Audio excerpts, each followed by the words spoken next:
ওরা আমায় এভাবে কেন মারলো মা?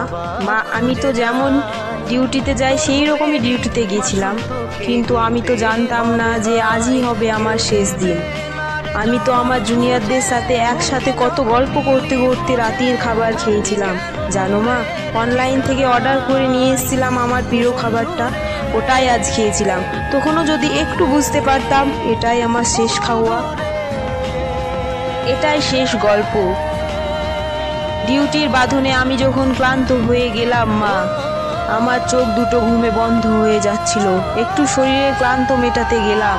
তখনও যদি বুঝতে পারতাম সারা জীবনের মতো বিশ্রামে চলে যাব। তখন ভোর রাত, আমি অর্ডে একা।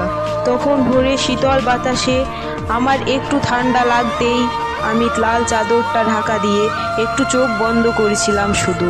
সেই সময়ের অপেক্ষায় থাকা ওরা আমার সাথে, ছি।